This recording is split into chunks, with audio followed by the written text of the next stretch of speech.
of you may know about this, but it's important to keep re-emphasizing this and keep putting this information out there. So this is from globalresearch.ca, and this is France's colonial tax still enforced for Africa, leading Africa and feeding France. When Guinea demanded independence from French colonial rule in 1958, the French unleashed their fury, more than 3,000 leaving the country, taking their entire property.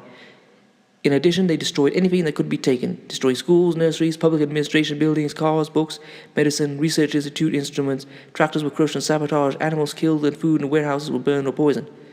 In effect, they were sending a message to all other colonies that the consequences for rejecting France would be high.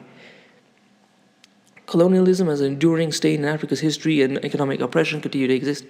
An article by Mawuna Remarque Kutunin, East activist and editor of SiliconAfrica.com, addressed this practice.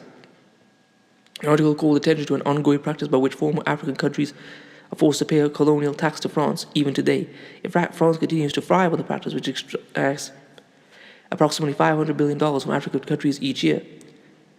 As Kutonin notes, this outrageous tax deprives African economies of much-needed funds, exacerbates debt, and strips their authority of their own natural reserves. But the detriments are more than just economic, as the ills of colonialism manifest in social ways that are equally devastating to the dignity and identity of the African people. Sylvanus Olympio, the first president of the Republic of Togo, instead of signing the colonization continuation pact with de Gaulle, instead agreed to pay an annual debt to France for the so-called benefits of French colonization. This prevented the French not destroying the country before they left. However, the amount estimated by France was so big that the reimbursement of the so-called colonial debt was close to 40% of the country's budget in 1963. Olympia's dream to build an independent, self-sufficient, and self-reliant country, but the French had him killed by a sergeant who was given a $612 bounty by the French embassy. History has shown that despite years of African fighting to liberate themselves, France reportedly used many ex-foreign legionnaires to carry out coups against elected presidents. So that's another thing for the Africans watching. All these Africans who serve in foreign armies need to be watched very closely when they return to Africa. They may have been brainwashed, indoctrinated, or just being straight up bribed to do something when the situation presents itself. This included Jean Bedel Bokassa, who assassinated David Dacko, the first president of the Central African Republic. In the last 50 years, a total of 67 coups has occurred in 26 African countries, of which 16 are ex-French colonies. This indicates that France is desperate to hold on to whatever land it has in Africa. In March 2008, former French President Jacques Chirac said, "Without Africa, France will slide down into the rank of a third world power," and that Chirac's President François Mitterrand already prophesied in 1957, "Without Africa, France will have no history in the 21st century."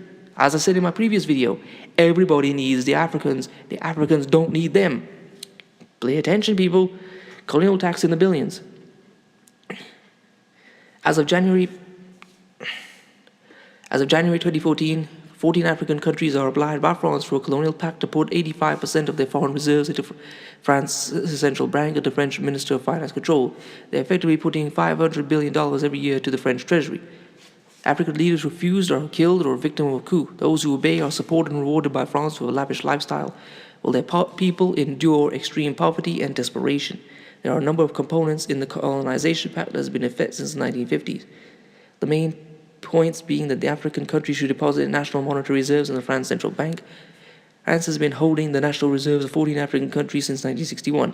Benin, Burkina Faso, Guinea-Bissau, Ivory Coast, or Côte d'Ivoire if you want to say it that way, Mali, Niger, Senegal, Togo, Cameroon, Central African Republic, Chad, Congo, Brazzaville, Equatorial Guinea, and Gabon.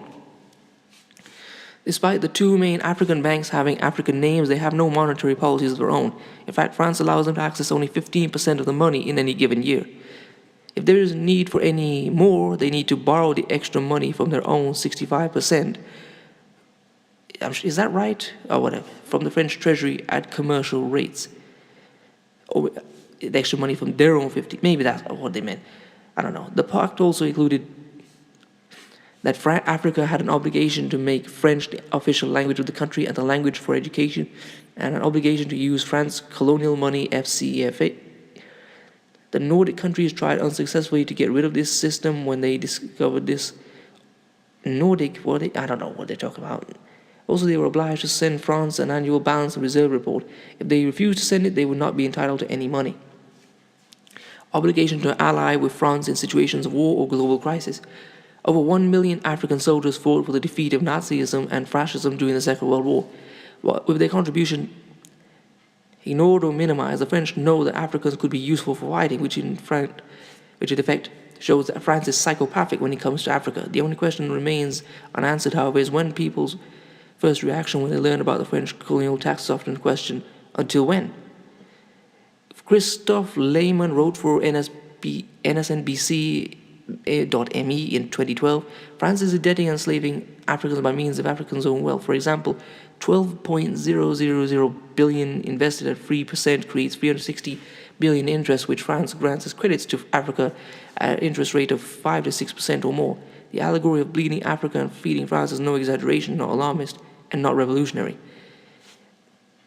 Again, I've actually told people about the colonial tax when I was with African people, and they were like, "Oh, really?"